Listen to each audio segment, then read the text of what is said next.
সুন্দরবন সহ উপকূলীয় এলাকার বনভূমি রক্ষায় কার্যকরী পদক্ষেপ গ্রহণ করতে হবে। হরিণ সহ বন্যপ্রাণী রক্ষা করতে হবে। 2.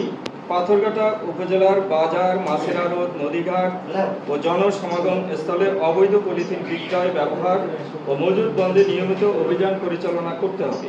3. সুন্দরবন সংলগ্ন নদী ও খালে প্লাস্টিক ও পলিথিন বর্জ্য ফেলা বন্ধে প্রশাসনিক নজরদারি বৃদ্ধি এবং দায়ীদের বিরুদ্ধে আইনগত ব্যবস্থা গ্রহণ করতে হবে। 4.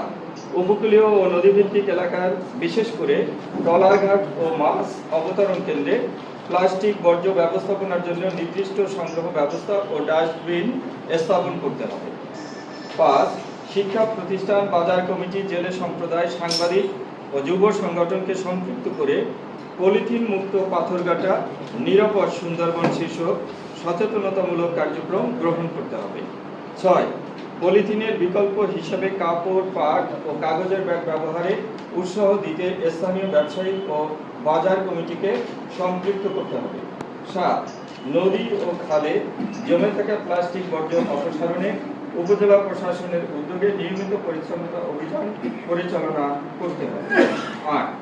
সুন্দরবনগামী পর্যটক, ট্রলার ও নৌযানে প্লাস্টিক বর্জ্য ফেলা রোধে সচেতনতামূলক নির্দেশনা ও মনিটরিং জোরদার করতে হবে।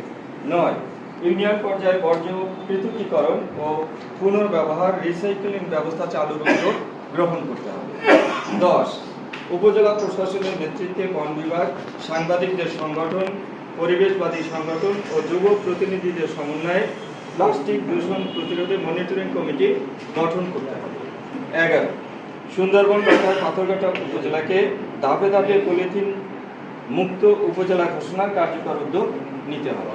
তো আমরা চাচ্ছি এই 11 দফা দাবিতে আপনারা যারা গণমাধ্যম কর্মীরা রয়েছেন, আপনারা আমাদের এই আন্দোলনে শরীক হবেন।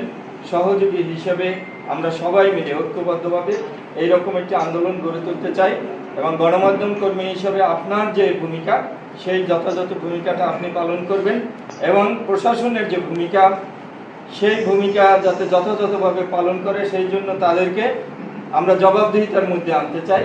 গণমাধ্যম কর্মীরা লেখালেখির মধ্যে দিয়ে, সংবাদ পরিবেশনের মধ্য দিয়ে চাইলে উপজেলা প্রশাসনকে এই কাজে বাধ্য করাও অনেক সময় যায়। পলিথিন মুক্ত পাথরঘাটা নিরাপদ সুন্দরবন। সাংবাদিকদের সকল সাংবাদিক পক্ষ থেকে তাদেরকে আমাদের ধন্যবাদ এবং কৃতজ্ঞতা জানাচ্ছি আপনার থেকে আমার পাথরঘাটা আসার জন্য। এবং আমি একটা কথাই শুধু বলতে চাই যে এই পরিবেশকে সুন্দর রাখার জন্য আমাদের সকলের প্রচেষ্টা করতে হবে। আমাদের ইতিমধ্যে অনেক সাংবাদিক অনেক গুরুত্বপূর্ণ কথা বলছেন। আসলে এই যে রূপান্তর কাজ করে, এর উপরেই মূলত কাজটা করে, রূপান্তর চেষ্টা করে, কিন্তু আসলে ব্যাগ ঠিকই দিয়েছে, ওই যে দোকানদারের কাছে দিয়েছে ওখানেই রয়ে গেছে, কিন্তু ওরা দিয়েছে, এতে কোনো সন্দেহ নাই। কিন্তু এখন এটা তো ওনাদের পক্ষে আর কিছু করা আসলে কতদূর সম্ভব, আর ওনাদের তো একটা নিয়ম মধ্যে ওনার থাকতে হয়। কারণ হয়তো সকল সাংবাদিককে নিয়ে এরকম মিটিং করতে পারতো, তাহলে প্রচারটা হয়তো অন্যরকম হতো। কিন্তু ওনারা যে মিটিংটা করতো সেখানে সাংবাদিক প্রতিনিধি একজন, অমুক প্রতিনিধি 5 জন, অমুক ব্যবসায়ী, অমুক কৃষক, শ্রমিক সব নিয়ে আমরা মিটিংটা করতে পারি, যার ফলে হয়তো বা সবাই কেমনভাবে না বুঝতে পারলেও তবে রূপান্তর মোটামুটি কাজ করছে এবং মানুষের মধ্যে সচেতনতা বৃদ্ধি করার চেষ্টা করছে।